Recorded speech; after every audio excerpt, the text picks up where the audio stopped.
Good morning guys, welcome back to my channel. তো তোমরা দেখছো নিয়তিয়াস ব্লগ। তোমরা সবাই কেমন আছো? আশা করি ভালো আছো, আমরাও খুব ভালো আছি।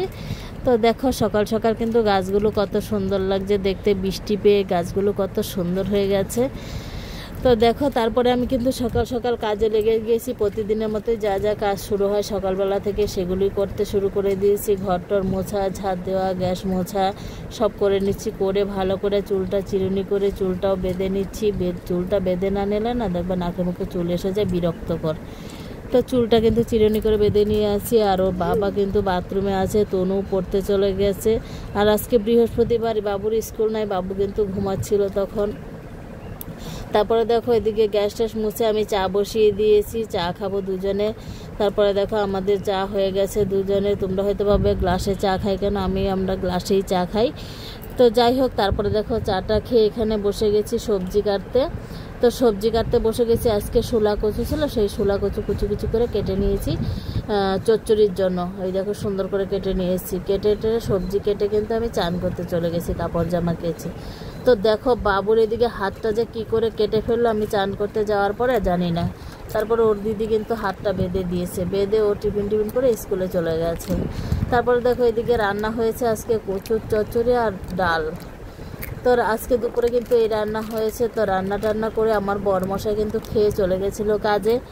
তো তারপরে বাবুরও চান হয়ে গেছিলো। তারপরে দেখো আমি এদিকে বাবুরে স্নান টান করিয়ে চলে গেছি সকালবেলা যে কাপড়গুলো ধুয়ে রেখেছিলাম সেগুলো মেলতে। আর জানোই তো কদিন ধরে বৃষ্টি, আকাশটা বেশি ভালো না। আজকেও মেঘলা মেঘলা, তবে বৃষ্টি পড়ছে না। তাই ভাবলাম যে কাপড়গুলো আগে মেলে দিই। তো কাপড় মেলে দিয়ে বাবু এখানে পুজো করতে বসে গেছে। বৃহস্পতিবার আজকে না, বাবুই ঘর টর সব সাজিয়ে দেখো পুজো টুজো সুন্দর করে কিন্তু ও দিয়ে নিচ্ছে। দেখো ধূপকাঠি জ্বালিয়ে একদম সুন্দর করে ঠাকুরকে দেখিয়ে পুজো টুজো দিয়ে একদম প্রণাম টনাম করে নিয়েছে। তারপরে দেখো আমরা চলে গেছি দুজনে খেতে। বাবু আর আমি দুজনে খেয়ে নিয়েছি। খেয়ে তারপরে দেখো পেঁপে ছিল, সেই পেঁপেটাও কেটে নিচ্ছি।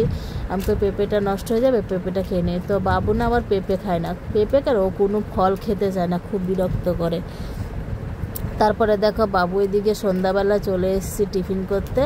তা আমি খেয়েছি মুড়ি, আর বাবু দেখো দুধ বিস্কুট খাবে। সে কত নাটক, খেতে চাইছে না, কত বিরক্ত করে ভূতের ভয় দেখিয়ে এই দেখিয়ে খাওয়াতে হয়েছে। তো খাইয়ে তারপরে বসে গেছি পড়াতে। তো পড়াতে বসেও দেখো কত নাটক যে শুরু করেছে, পড়তে বসবে না, সেই আবার ঘরের লাইট বন্ধ করে ভূতের ভয় দেখিয়ে তারপরে কিন্তু পড়াতে বসেছি। আর বাচ্চাদেরকে ভূতের ভয় দেখাতে হয়, কিন্তু আমি কি করবো আর বলো, পড়াতে বসাতেই পারছি না, ওই জন্য একটু ভূতের ভয় দেখালাম। তোমরা কিছু মনে করো না। তো দেখো পড়াশোনা করিয়ে কিন্তু আমি উঠেও গেছি, বইটই গুছিয়ে নিচ্ছি কালকের স্কুলের জন্য। কালকে তো স্কুলে যাবে, তাই ভাবলাম যে ব্যাগটা গুছিয়ে নিই। আর তনু কিন্তু দোকানে চলে গেছিলো, ও এখনও বই নিয়ে বসেনি। ও দোকানের কী কী কেনার ছিল, ও চলে গেছিলো দোকানে, কী কী কিনবে নিয়ে আসতে গেছে। তারপরে দেখো বাবু এদিকে পড়ে টরে উঠে গেছে। আর আমিও বাবুকে পড়িয়ে এদিকে বিছানাটা গুছাবো। আমি তো বিছানাটা সুন্দর করে গুছিয়ে ঝেড়ে উপরে একটা চাদর পেতে তারপরে তনুকে বলবো বই নিয়ে বসতে। তো আমি কিন্তু এখানে বিছানাটা ঝেড়ে ঝুড়ে গুছিয়ে নিচ্ছি, বালিশগুলো এলোমেলো হয়েছিল, তো সব গুছিয়ে টান করে তারপরে এখানে তনুকে বলছি এবার পড়তে বসার। তনু তখন দোকান থেকে এসে গেছে, এসে বাবুর একটা বই নিয়ে এসছে। বলছে বাবু তোর তো এটা কাজে লাগে না, এটা নিয়ে নিই। আমি বলছি এটা কী করবি, এটা নিস না। ওর শুধু বইটা লাগবে না, ওর শুধু মলারটা লাগবে। ঠিক আছে, ও মলারটা খুলছে, আর বাবু এটা টান মেরে নিয়ে চলে গেছে। বলছে না আমার ওটা নিবি না। তো অনেক বুঝিয়ে সুজিয়ে কিন্তু মলারটা নেওয়ার পরে দিল। ঠিক আছে, পরে কিন্তু এই পর্যন্তই আজকের ভিডিওটা। যদি ভালো লাগে অবশ্যই লাইক কমেন্ট শেয়ার সাবস্ক্রাইব করে দিও।